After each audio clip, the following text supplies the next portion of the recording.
আসসালামু আলাইকুম ওয়া রাহমাতুল্লাহি ওয়া বারাকাতুহু। বিদ্যায় ত্রুটি জাতির ধ্বংস। আল্লাহর নিকট চাইতে হবে।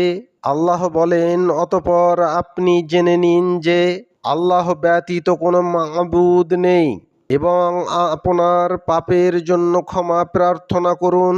আল্লাহকে কিছু বলতে হলে প্রথমে বিদ্যা অর্জন করতে হবে। তিনি অন্যত্রে বলেন, রহমান, তিনি কোরআন শিক্ষা দিয়েছেন, মানুষকে সৃষ্টি করেছেন, মানুষকে সব কিছুরই বিবরণ শিক্ষা দিয়েছেন।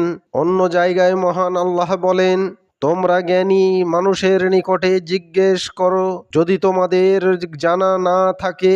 তিনি আরও বলেন, পড়ুন আপনার প্রতিপালকের নামে, যিনি সৃষ্টি করেছেন জমাট বাঁধা রক্তপিণ্ড হতে। আপনি পড়ুন আপনার প্রতিপালক সম্মানিত, যিনি কলম দ্বারা শিক্ষা দিয়েছেন মানুষ যা জানত না।